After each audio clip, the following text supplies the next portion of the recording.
Bonjour à tous mes frères et sœurs. Encore une vidéo. Oui mes frères et sœurs, pourquoi tant de vidéos? Parce que c'est le moment. C'est le moment de se réveiller là-bas en Kanaki, en Nouvelle-Calédonie. C'est le moment de se réveiller. C'est le moment de dire stop. C'est le moment de dire stop. Je vais prendre ma vie en main.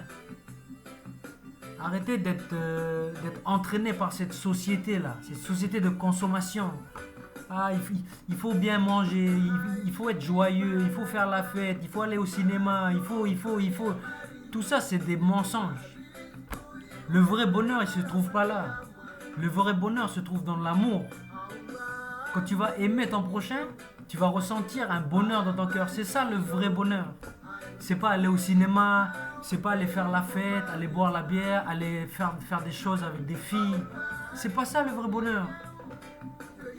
Et vous vous rendez compte que c'est pas ça, parce que quand vous allez faire la fête, après vous allez envie de refaire la fête encore, refaire la fête, parce que il n'y a pas assez. Vous allez jamais avoir assez. C'est comme l'argent, vous allez avoir de l'argent, il n'y a jamais assez. J'ai besoin d'argent. C'est pas ça le vrai bonheur, mes frères et sœurs. Le vrai bonheur, c'est de connaître le vrai Dieu unique, le Père éternel, le Père de Jésus-Christ, de connaître son Fils, Jésus-Christ, celui qui l'a envoyé, et de pratiquer l'amour. Voilà le vrai bonheur de l'être humain. C'est ça notre rôle sur cette terre. Il y en a qui vont dire, c'est quoi notre rôle? Pourquoi on est sur terre? C'est quoi? C'est pour souffrir, on est là pour souffrir, on est là pour avoir des enfants. C'est quoi notre rôle? Mais non, c'est pas ça le rôle. Le rôle, c'est pas de souffrir. Le rôle, c'est pas d'avoir des enfants. Notre rôle sur terre, c'est de pratiquer l'amour. Mais c'est pas n'importe quel amour. Parce qu'on peut avoir différentes définitions de l'amour. Ah ben moi ma façon d'aimer, c'est de faire des cadeaux à mes amis. Ah ben moi ma façon d'aimer, c'est de pas être méchant avec les gens. C'est pas mes frères et sœurs. Il faut pas se créer notre propre définition de l'amour. La vraie définition de l'amour, il n'y a que Dieu qui la connaît. Et il nous l'a donné. Il nous l'a donné à travers la Bible.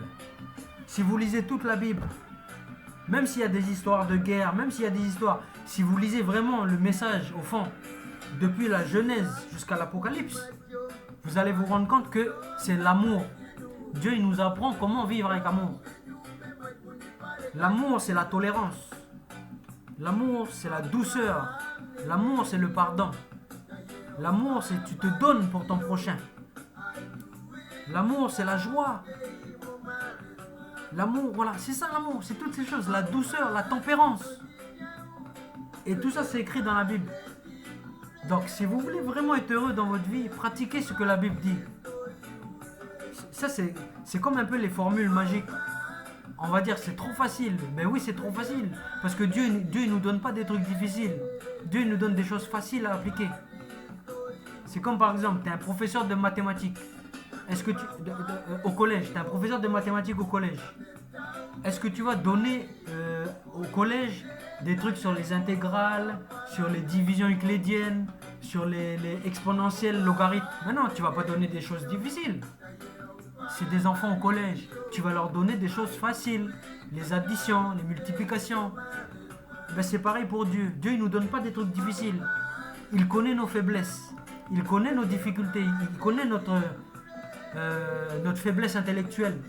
Dieu il nous donne des choses faciles à accomplir. Il nous dit croyez en mon fils.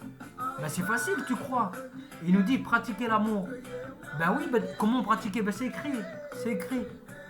Donc mes frères et sœurs, faut bien comprendre que, en fait, je veux vraiment que vous, pour ceux qui croient pas ou pour ceux qui pensent que toutes les religions c'est des sectes, c'est des faux semblants, ça il faut arrêter.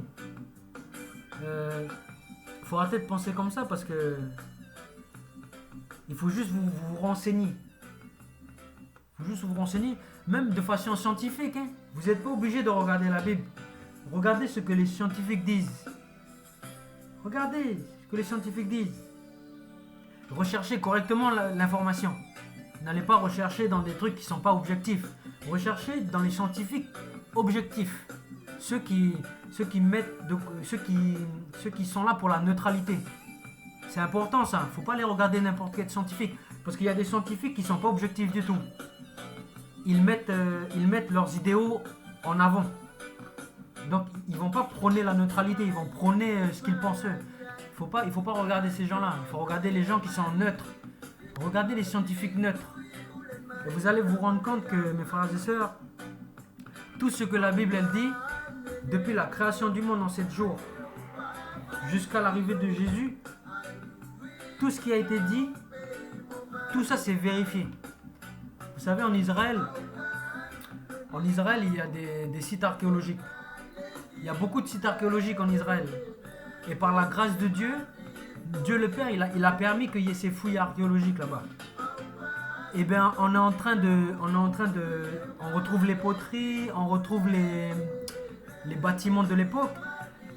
Toutes les villes qui ont été dites dans la Bible, dans l'Ancien Testament, toutes les villes qui ont été citées, on est en train de retrouver là-bas les vestiges. Ça veut dire quoi? Ça veut dire que la Bible, c'est un livre historique. Il y en a qui vont dire c'est falsifié, mais ils n'ont pas d'argument. Ils n'ont aucun argument. Ils disent juste ça parce qu'ils ont entendu dire que c'est falsifié. Mais scientifiquement, je dis pas des bêtises, renseignez-vous. M'écoutez pas, renseignez-vous. Scientifiquement, on a retrouvé beaucoup de preuves. On a retrouvé beaucoup de preuves qu'en Israël, à l'époque, il y avait déjà le peuple d'Israël et il y avait les villes, toutes les villes qui sont citées, Jérusalem, Bethel, Beersheba, Gaza, toutes ces villes. On a retrouvé des vestiges, Jéricho, toutes ces villes-là. On a retrouvé des vestiges et on a retrouvé la présence des Israélites. Ça veut dire que tous les récits que vous lisez dans la Bible, tout ça c'est historique. Mes frères et sœurs, tout ça c'est historique. Donc, en fait, j'ai envie de juste vous faire comprendre qu'il faut arrêter d'écouter. Il faut arrêter d'écouter les médias. Il faut arrêter d'écouter les journaux. Il faut avoir son propre esprit critique. Être kanak ou n'importe quel pays, ça ne veut pas dire qu'on est bête. Ça ne veut pas dire qu'on écoute tout n'importe quoi. Au bout d'un moment, il faut savoir utiliser notre cerveau. Parce que Dieu il nous a donné un cerveau, mes frères et sœurs, c'est pas pour qu'on fasse rien du tout avec. Notre cerveau, c'est pour réfléchir. Donc prenez du recul. Ceux qui croient pas en Dieu, prenez du recul, analysez les différentes religions, le bouddhisme, l'islam, analysez toutes les religions avec votre intelligence. Arrêtez d'écouter les gens avec votre intelligence. Regardez ce qui a été dit scientifiquement, regardez tout. Regardez les scientifiques qui sont objectifs. Allez pas regarder n'importe quel scientifique. Regardez des scientifiques objectifs, neutres. Et vous allez vous rendre compte que le livre de la Bible, tout ce qui est dit dedans, la plupart des faits, c'est historique. Tout ce qui a été cité, c'est historique. Et ça va vous faire changer de mentalité. Là, vous allez vous dire, ok, bon, si c'est historique, ben, ça veut dire qu'il faut que je lise. Ben oui, lis. Et quand tu vas lire la Bible, tu vas découvrir une personne, la personne centrale, ton sauveur et ton Seigneur, Jésus-Christ. Et ta vie, elle va changer. Ta vie, elle va changer parce que tu vas te rendre compte qu'il t'aime. Tu vas te rendre compte qu'il t'aime. Et cet amour-là, il n'est pas comparable avec un amour humain. Parce qu'il a donné sa vie pour toi. Il faut bien comprendre qu'il a donné sa vie pour toi. Il y en a qui ont du mal à comprendre ça. C'est qu'il est mort pour toi. Jésus, il est mort pour toi.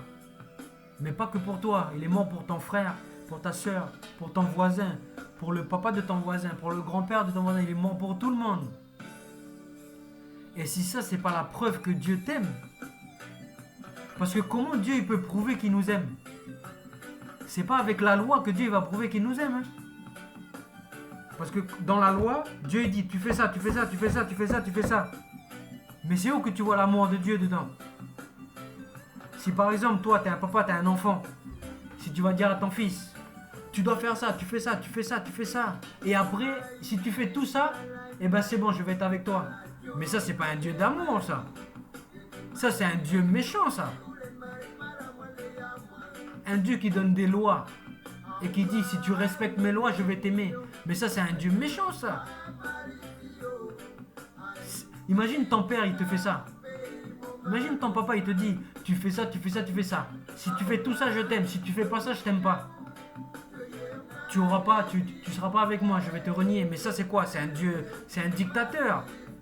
On appelle ça un dictateur. Est-ce que Dieu, c'est un dictateur? Non. Il faut pas se tromper, mes frères et sœurs. Il faut arrêter d'écouter n'importe quelle religion, là. Il faut arrêter ça.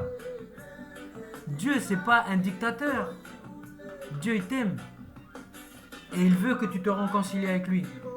Et qu'est-ce qu'il a fait? Il t'a pas donné une loi. Il t'a donné son fils. Il est mort pour toi. Dieu, il est mort pour toi. Il a donné son fils et il est mort pour toi. Si ça, c'est pas la plus grande preuve d'amour. En fait, dans la vie, il n'y a pas de plus grande preuve d'amour que ça. Imagine, tu aimes ton frère. Tu aimes ton grand frère. Et ton grand frère, il va se faire tuer. Il y a un méchant là qui a un fusil. Il veut tirer une balle dans la tête de ton frère. Toi, tu aimes ton frère. Qu'est-ce que tu vas faire pour lui si tu l'aimes vraiment? Tu vas le sauver. Soit tu vas pousser le monsieur qui a le fusil, soit tu vas prendre la balle à sa place. C'est ça la vraie preuve d'amour. L'amour, c'est pas la parole, c'est pas je t'aime, c'est pas ça l'amour. L'amour, c'est l'acte. Tu dois agir, tu dois montrer à l'autre que tu l'aimes. Et bien Jésus, Dieu, il n'a pas donné des paroles, il n'a pas dit oui, tu fais ça, non. Dieu, il a agi. Moi, mon Dieu à moi, ton Dieu, le Dieu de toute la terre, c'est pas un Dieu qui parle. C'est pas un Dieu comme ça, il est loin, il parle, il s'en fiche de nous, il nous donne des lois. C'est pas ça Dieu. Dieu, il est proche de toi. Il est venu pour toi sur cette terre. Sous la forme de son fils, Jésus-Christ. Il est mort pour toi. Si ça, c'est pas la plus grande preuve d'amour, eh ben dis-moi toi, si tu sais, c'est quoi l'autre preuve d'amour? Si tu écoutes ton cœur, il n'y a pas de plus grande preuve d'amour que ça. Donc mes frères et sœurs, il faut arrêter de vous prendre la tête avec des religions qui disent n'importe quoi. Écoutez votre cœur. Écoute juste ton cœur. Parce que Dieu, il parle pas à ta tête, il parle à ton cœur. C'est pas pour rien qu'on a un cœur. C'est pas pour rien qu'on a un cœur. Dieu, il n'a pas mis un cœur pour le hasard. Hein. C'est pas un hasard qu'on a un cœur dans notre... Dieu, il parle à notre cœur.